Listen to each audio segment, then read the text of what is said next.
جی بالکل، اس وقت میں موجود ہوں حجرہ شاہ مقیم گلی حبیب شاہ والی میں۔ بات کریں اگر ستھرے پنجاب کے حوالے سے تو اس وقت بی بی مریم نواز کے جو وعدے تھے وہ درے کے درے رہ گئے ہیں۔ ان کمیٹی والوں نے، ان میونسپل کمیٹی والوں نے جو ایک ٹروفی ڈرامہ بنایا ہوا ہے، جو سڑکیں ہیں اس کو صاف کر رہے ہیں اور جو گلیوں میں کوڑا کرکٹ ہے ویسے ڈھیر کے ڈھیر پڑے ہیں۔ لوگوں میں موذی امراض پھیلنے کا خدشہ ہے۔ انہوں نے اپنی روٹین بنا لی ہے، روڈوں کو روز بروز ڈیلی صاف کرتے ہیں اور جو گلیاں ہیں ادھر 3-4 دن تک چکر نہیں لگاتے۔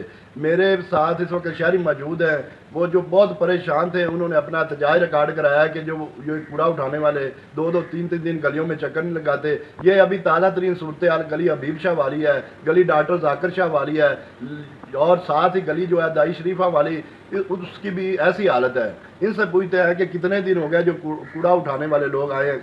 السلام علیکم جی سر، کتنے دن ہو گئے لوگ وہ آئے نہیں ہیں؟ یہ نا پچھلے ہفتے کو آئے ہیں، اس کے بعد نہیں آئے۔ اچھا، بڑے روڈوں پہ تو 2 چکر لگاتے ہیں، لیکن ان کا کوئی پریشانی آدمی چھوٹی گلی پر اتنی بھی گلی چھوٹی نہیں ہے، آرام سے رکشہ آ جاتا ہے۔ پہلے سٹارٹ میں تو یہ دن میں 2 دفعہ آتے ہیں، لیکن اب ہفتہ نہیں آتے۔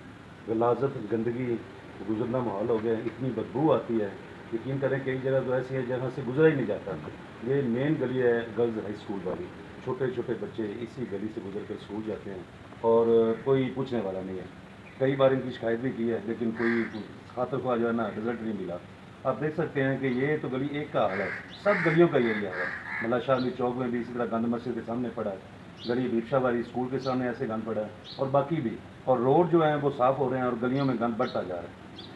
اگر ہم کوڑا اٹھانے والوں سے بات کرتے ہیں تو وہ کہتے ہیں جی ہمیں سنڈے نہیں ملتے، ہمیں تنخواہیں ٹائم پہ نہیں دی جاتی، ہمیں جو رکشے کا تیل ملتا ہے وہ کم ملتا ہے۔ جو ہمارے ذرائع سے معلوم ہوا ہے کہ پیچھے سے ان کو 5 لیٹر فی رکشہ ملتا ہے تیل، اور یہ کرپشن کی نظر ہوتا جا رہا ہے، 2 لیٹر سے زیادہ ان کو تیل نہیں دیا جاتا۔ وہ کہتے ہیں ہمیں ڈیوٹی زیادہ ہم سے لی جاتی ہے، ہم ایسے کیسے یہ کوڑا کرکٹ اٹھائیں۔